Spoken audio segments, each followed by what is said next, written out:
Entry 29. Search query. Human augmentation crisis. Displaying results. Human augmentation crisis. During the early 31st century, humankind was flourishing. Multiple breakthroughs in nanotechnology had allowed for the removal of every disease that affected them.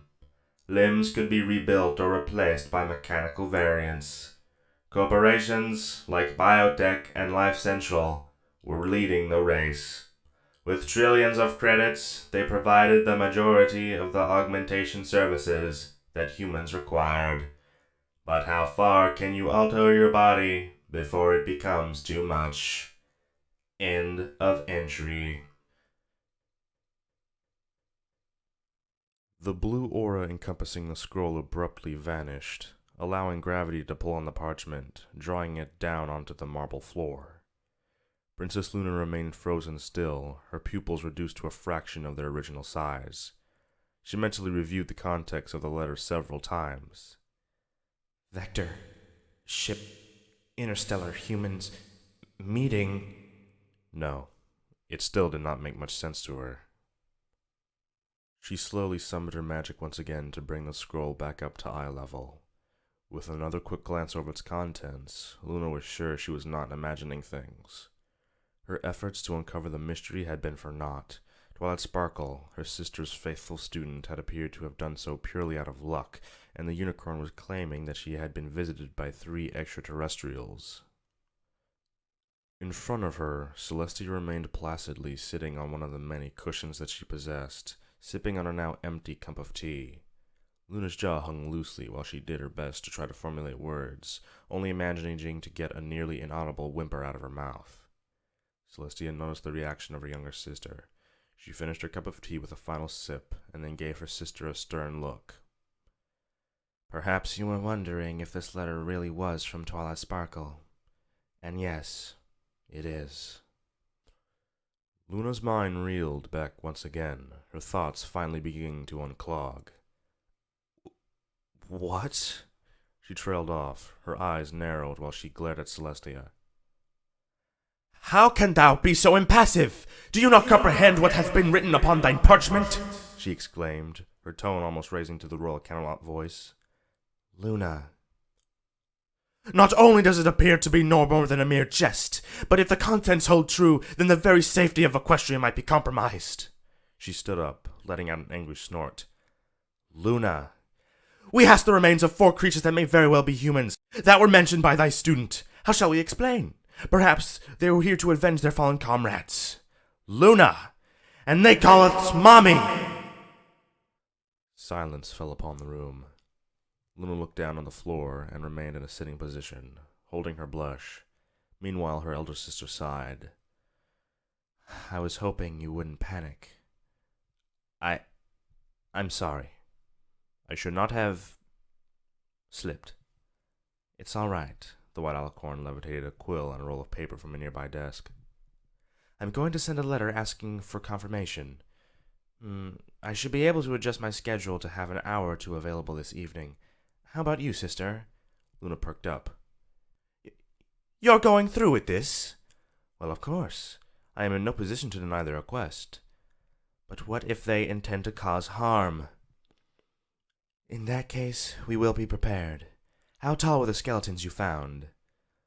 Well, assuming that they stood on 2 legs, a couple of them were about 9 hoof lengths tall. One was almost 7, and the smaller one was about 3, maybe 4. It will be quite a challenge to muster up a good number of guards considering their height. But then again, these humans may be a completely different species from the ones you found.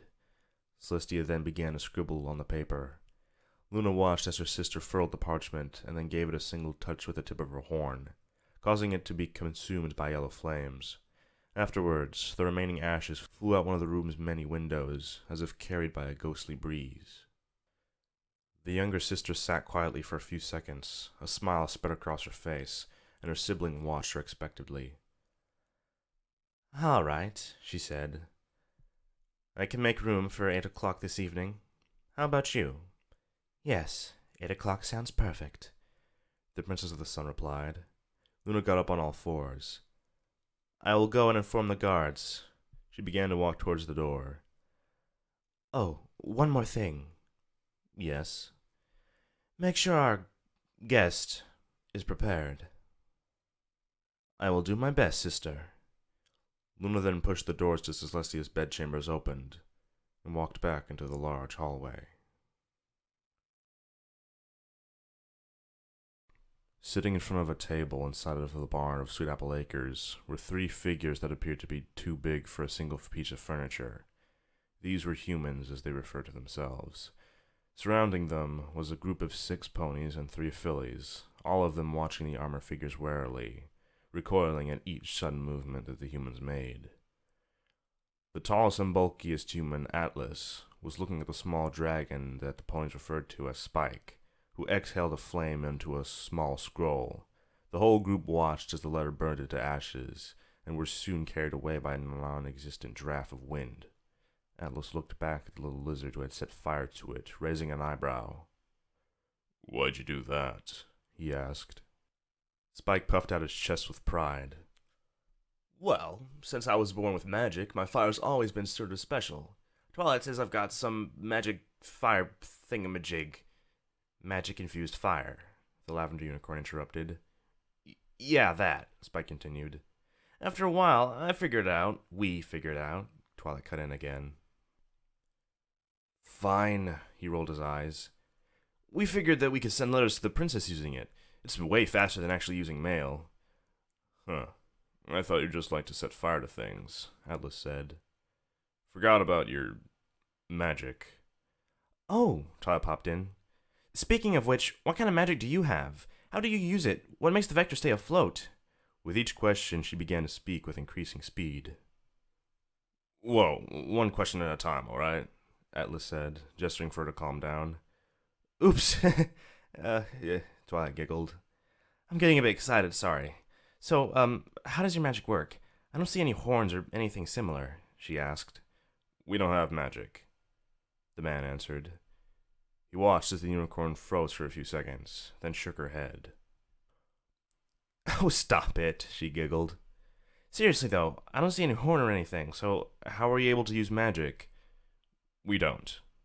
Really, he stated once again, his expression showing complete seriousness. The shield you saw when your friend tried to attack me, the vector, none of those things work with magic.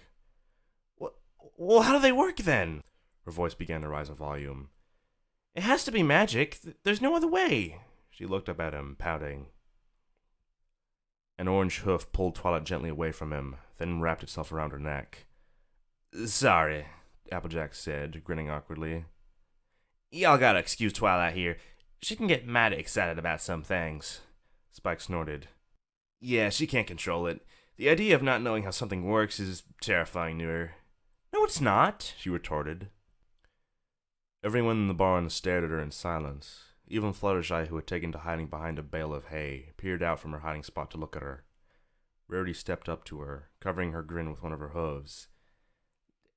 Dearie, do you remember the time you tried to explain that pinky sense? Twilight's ears flopped down, and she blushed out of embarrassment.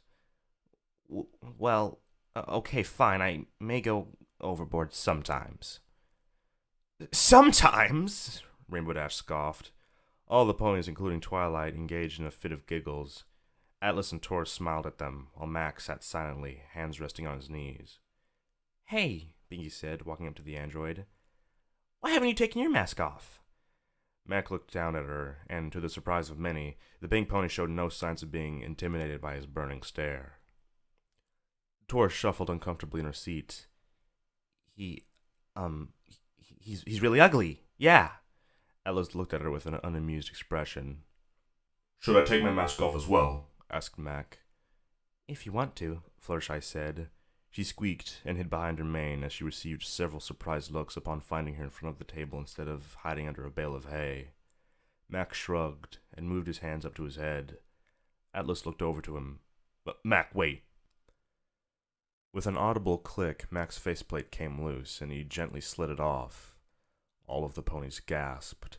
Fluttershy ran and hid behind the bale of hay again, while the rest of them simply stared at him, their bodies refusing to move. A metallic skull was presented to them, covered in a layer of thin tendon-like tissue that in turn was held in place by several rivets. The lower half of the face looked as if it had been ripped apart by an enraged beast, leaving only a few tendons from preventing Mac's jaw from falling, and 2 dark holes in which the nose was supposed to be. A pair of unexpressive eyes stared coldly at the group, the pupils that glowed with a dim hue of blue. "Is something wrong?" he asked. All of the ponies in the room recoiled as his eyes scanned over them in an almost mechanical motion. "Oh, my Celestia, you did not lie when you said he was ugly," Rarity said, receiving a light kick from Applejack, who grinned awkwardly at her while gesturing towards Mac. "Mac, "Put your mask back on," Atlas said. "As you wish." He complied and grabbed his mask, placing it over his face. Another click could be heard as it locked into place. Some of the ponies sighed as Mac's face was once again hidden behind the metallic faceplate. The barn fell silent while Pinky jumped up to him. "Did something happen to you?" she asked, concern filling her voice. "Pinky," the other mare shouted. "I'm just asking." No. Taurus doubted herself for a moment, but decided to speak anyways. He's what you'd call an android. Android? Twilight asked. Before any of the humans could answer, her eyes went wide with realization. "Oh, I get it. It's sort of like how we have Pegasi, earth ponies, and unicorns, isn't it?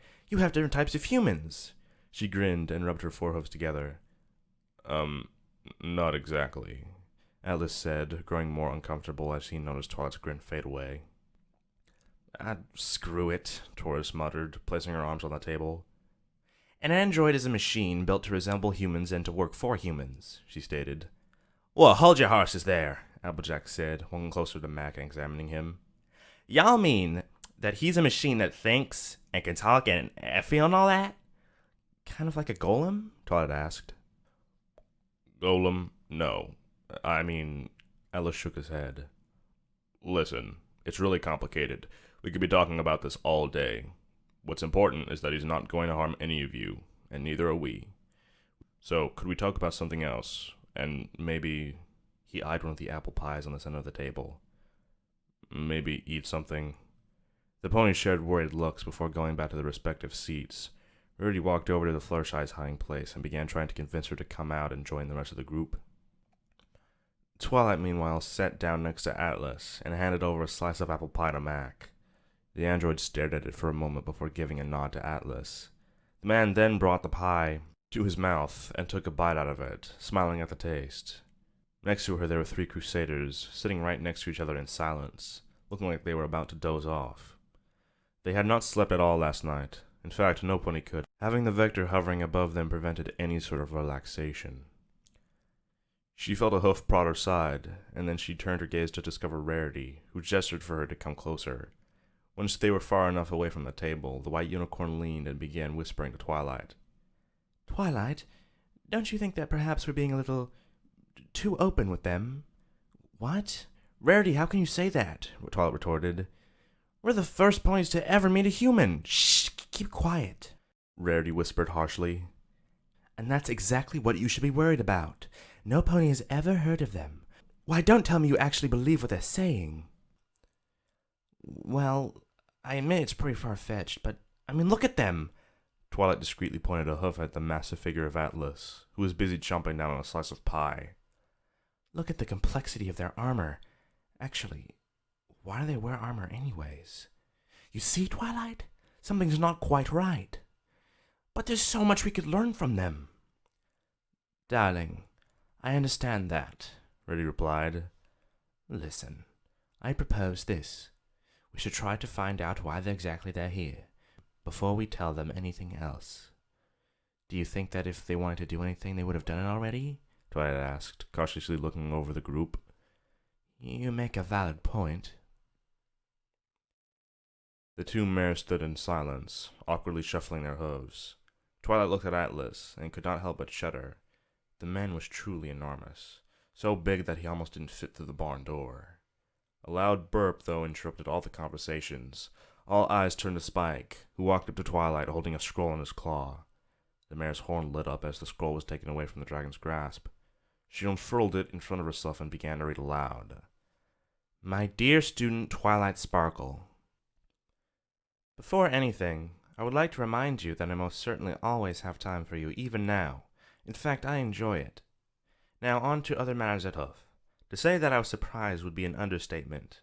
You have to realize that what you mentioned to me in your previous letter was somewhat hard to believe. Nevertheless, you have my absolute confidence. Please do tell your guests that they are welcome in the land of Equestria, and that a more formal meeting in the royal palace can surely be scheduled today. Both my sisters and I readjust our agendas for this evening's meeting, and more specifically, we should be able to have a few free hours once I lower the sun and she raises the moon. Do our guests agree to these agreements? Shall I send a chariot your way? If so, where to exactly? Also, I would like to request that you and your friends come to the castle as well. Please reply as soon as you can. Your beloved teacher, Princess Celestia. Having finished reading the letter, Twilight lowered the parchment to discover that the eyes of all three humans were locked onto her. She smiled sheepishly, shrinking a bit under the combined gaze. Atlas, with both of his hands upon his knees and halfway turned towards her, was the first to speak. "When she lowers the sun," he said, his somewhat gruff demeanor ever present. "Got it." Twilight smiled, her confidence building up. All right, she said, fetching a blank piece of paper from her saddlebags. So, chariot? The big man shook his head. "Won't be necessary. Just tell her that we'll be there on time." Right then. She telekinetically took a hold of a nearby quill and began rapidly scribbling on the paper. She felt herself break out into a cold sweat as the gaze of the three foreigners did not break from her, something they had also done when she first wrote the letter. They almost looked curious. Almost. She finished writing and was about to roll up the paper, but stopped. She regained hold of the quill as fast as she could, hoping that no one would notice, and set upon hastily writing a few last lines on the letter. Alice observed the unicorn with a stern expression.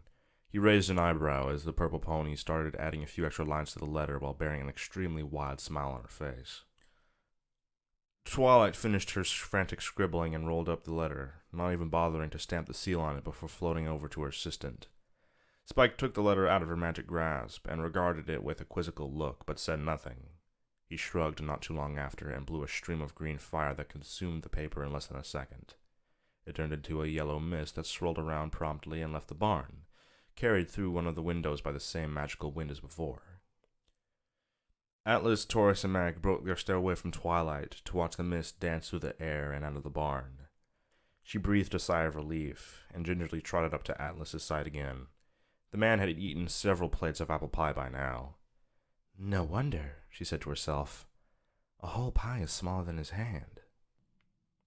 The barn was silent. The ponies had more or less huddled together on one side of the table, while the humans kept silent on the other side. Mac was looking towards the front door of the barn, never breaking his stare. Taurus seemed to notice that. He turned to him and rose an eyebrow. Mac? She asked. Something wrong? The android gave one quick nod. "Yes," he replied bluntly. Well then, Taurus leaned closer. What is it? "Chatter, footsteps. Hoofsteps to be more exact, and many of them, if my tracker is correct." He stood up and walked closer to the door. "They are getting closer. I also detect yelling. There are too many voices to tell them apart." Twilight and the rest of her friends stood up and edged closer to the door as well. Everyone was silent. The ponies' ears flickered as they tried to pick up the sounds coming from outside the door. It was getting closer. The many voices growing louder, Applejack crept towards the barn door and pushed it slightly, peering outside.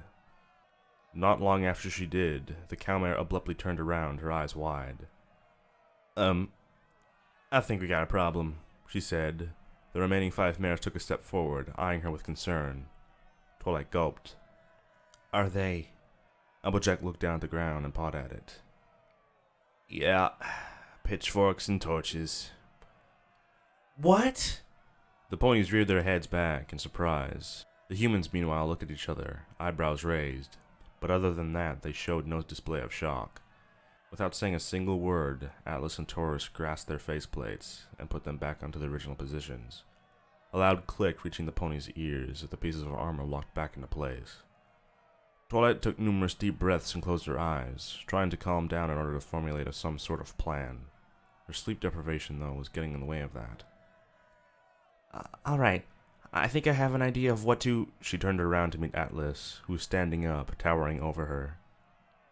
Do. The man sighed and looked at the ponies. Don't worry. We sort of expected this thing to happen anyways. You did? Pinky asked, looking at them curiously. What are you gonna do then? Fluttershy yelped and flew up to meet Atlas at eye level. Oh, please don't hurt any pony, she pleaded. No, Atlas replied. We're not gonna do anything like that. We're just gonna leave. Leave? Twilight trotted up and stood on her hind legs, balancing herself by placing her forelegs on Atlas.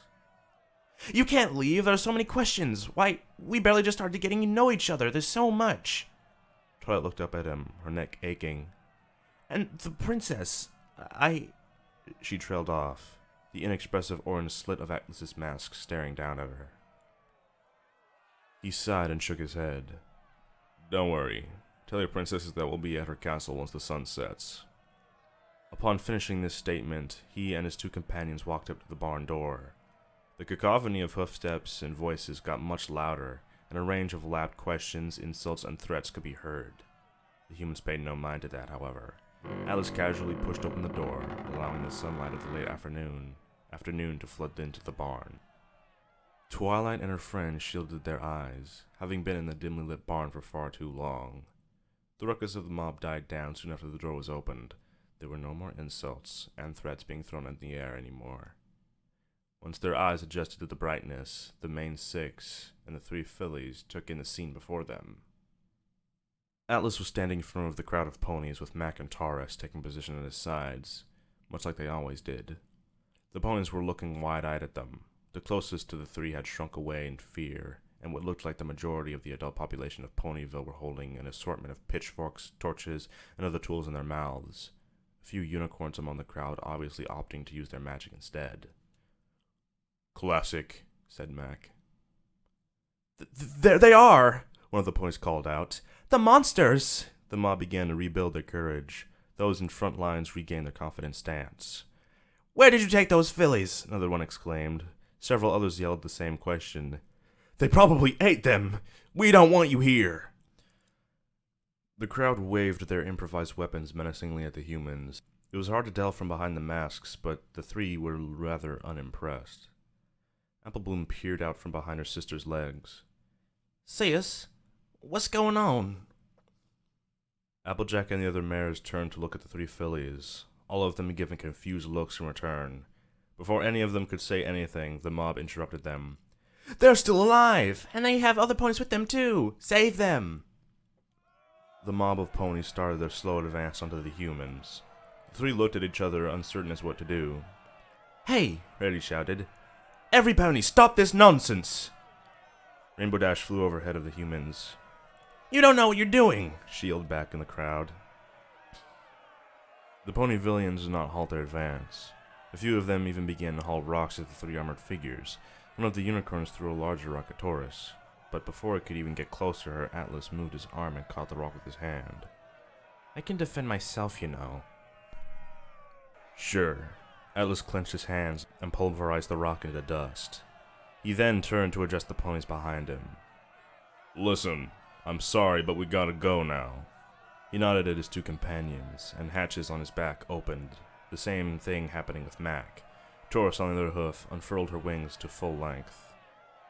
Atlas stomped the ground, assuming what seemed to be a defensive stance. The resulting quake stunned the advance of the mob. Thanks for the pie, by the way, he said. Oh, and also, stand back a little bit. The mares and fillies did as he said, taking a few precautionary steps backward. Atlas moved one of his legs forward. Punch it! There was a loud explosion as two flames erupted from the hatches on his back. Taurus and Mac did the same, although with considerably less noise. Almost instantly they were lifted off the ground, leaving a cloud of dust all around the spot in which they had been standing. Every single pony that happened to be nearby engaged in a fit of coughs. The picket side took to the air to avoid the dust, from where they could see a faint trail of smoke left by the humans' departure. Twilight's coughing eventually ceased. She glanced around to find her friends, 3 fillies and a crowd of ponies, all equally confused. She could see a trail of smoke leading from Sweet Apple Acres to somewhere near Ponyville. She walked over to her friends to make sure that they were fine. Indeed they were, although their manes had been ruffled by the whole event, and Applejack's hat had been blown away. "My mane!" Rarity cried out. "My beautiful mane!" "Oh boy!" Pinkie Pie giggled. "Did they seriously just explode?" "I think so, Pinkie." Rainbow flew around them, casting her gaze towards Ponyville. "Guys, look!" She pointed a hoof to an odd contraption taking off from the village and headed towards the massive starship at a ridiculous speed. A cone shaped itself around it as it accelerated and promptly disappeared. A distant boom could be heard a few seconds later. Twilight looked up to see the dumbstruck Rainbow dash. Dash? The Pegasus rapidly shook her head. Well, mine's cooler." Twilight chuckled at her friend's statement. But wasn't Rainbow Dash supposed to be the only one who could break the sound barrier? Her chain of thought was interrupted as Fluttershy landed in front of the crowd of ponies who had forced the humans to leave. She scolded them, making them shuffle uncomfortably. "How dare you!" she yelled. "This is how you show hospitality, huh?" Applejack, having placed her hat up back on top of her head, joined her by her side, wearing a scowl of her own. "I understand y'all are scared. Hey, I'm scared too. But y'all didn't have to act like that." Rarity walked up as well. "And we even told you that we were fine, but did you listen? No. And you even went so far as to attack them?" Twilight felt something boil inside of her. She frowned and joined her friends. "They were representatives of an entire civilization," she yelled out, her voice getting considerably louder with each word. "I mean, they had magic I didn't even understand, and I've been studying magic my entire life." She took in a deep breath. "And then you went and bucked them right out?" The crowd of ponies backed away from her. "You saw one of them turn a rock into dust like it was nothing. And hey, they flew away on a bucking explosion." Her face was almost burning red as she drew in another deep breath. "What if they took this as a gesture of hostility? You may have started another war. Don't you think we have enough with just one?" The eyes of the ponies all went wide. Twilight simply kept staring at them, panting hard. "Say yes?" Applebloom said, causing all of them eyes to turn to her, and the other 2 fillies looking at them with concern. "What's going on? Is something wrong?" Applejack trotted over towards them. No, it's fine. Everything's fine." "War?" Scootaloo mumbled. "You said there was a war going on?" Sweetie asked. Twilight's expression dropped from anger to regret. She slapped her own mouth shut with her hoof. "Oh, no. She backed away from the crowd. "Oh, Celestia, what have I done?" Her desperation rose as she recalled what had just happened, and slapped herself again. No. She used her magic to levitate a scroll and quill out of her saddlebags from inside the barn.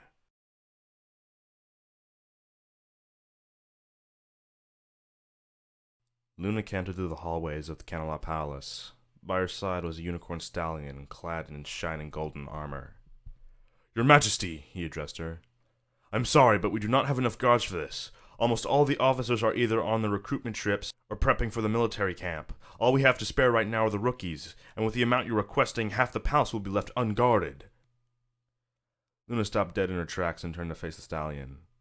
"Colonel Duty Driven, I am well aware of how many forces we have as of now. I am also aware that we do not have any veterans available. In fact, I myself aided General Stronghelm while doing the plans for the training camps, and therefore I can be certain that we should leave the less vital parts of the palace unguarded. We have more than enough guards for this." The colonel bowed. "I'm sorry, Your Majesty. I should never have doubted you." Luna nodded. "It is most understandable." She then resumed her steady trot down the hallways of the palace. The windows along the corridor's walls allowed the side of the palace to be washed over by the light of the sun that looked not too far from setting over the horizon. She stopped right in front of a set of large golden doors, her sister's private chambers. "Colonel Thouart, dismissed." Upon hearing her, the stallion immediately bowed and trotted away, leaving the princess alone.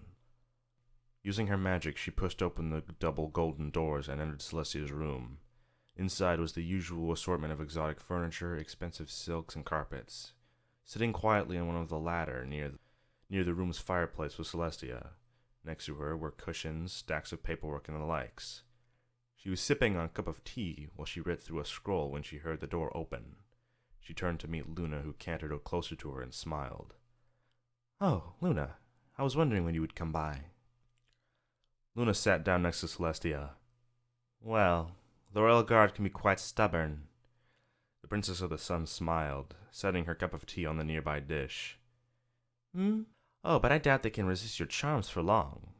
Sister, I have no charms. You do, you just don't realize." "Liar." Celestia giggled and smiled once again. "So I take it you're ready for tonight's meeting?" "Very much so. Although we will have to be accompanied by a rather unexperienced set of guards. I can hardly blame them, though, with all of what's going on." Luna eyed the scroll that Celestia had been reading. "Pray tell, is this one of Twilight Sparkle's letters?" "Ah, yes." Celestia levitated the scroll up to Luna. "I received it while I was with General Cutting Edge." Luna took the scroll off of her sister's magical grip. "It must have been a good 10 minutes ago." "Dear Princess Celestia, I'm happy to announce to you that, yes, they have agreed to the time that you have set for the meeting, and no, the chariot will not be necessary. At least, they don't need it, but I suppose my friends and I could use it. Also, I have to say that I've been having second thoughts about this. Every time I ask them about their culture, they simply avoid going into details, and they seem to be extremely adept with magic, though they constantly deny that they even use magic at all. It's very odd. Your faithful student, Twilight Sparkle. P.S. I know that I may seem a little judgmental, but you should see them. They have the most complex armor I've ever seen. I mean, the eyes glow, and they have what they call an android, which they could define as a machine that they built like a golem of sorts. It has to be magic. How else could that ship of theirs keep itself from falling? And why are they wearing armor? I'm going to have to cut this short. I think they're starting to doubt me, and the eyes of the android are so cold." Luna set the scroll down and was about to say something, but her attention was caught by a silver mist that slipped through one of the windows and materialized into a scroll right in front of her sister. Celestia unfurled the scroll and held it up, her eyes carefully reading through it. Her eyes widened just a bit as she reached the end. Without a single word, she levitated the scroll up to Luna, who took it herself and began to read. Dear Princess Celestia, before you read any further, I'd like you to know that I'm sorry. Not long after I sent you the last letter, our meeting was interrupted by the rest of Ponyville. They were holding pitchforks and torches and shouting threats at the humans. They thought they were some sort of monster that had been keeping us trapped, but they refused to listen. They started attacking them, throwing rocks, etc. The humans had no choice but to leave, though they said that they would still be coming to the meeting with you anyway. I'm worried. These humans, they said that they were expecting us to do something like that, and they genuinely looked unimpressed. I'm not sure what happened next, but there was an explosion, and then they were gone. But thankfully, no pony was hurt. Well, what I'm worried about is, they may have left a bad opinion of us. I don't want them to think that we, hate them, because they might hate us back. We're sorry, princesses. Your faithful student, Twilight Sparkle.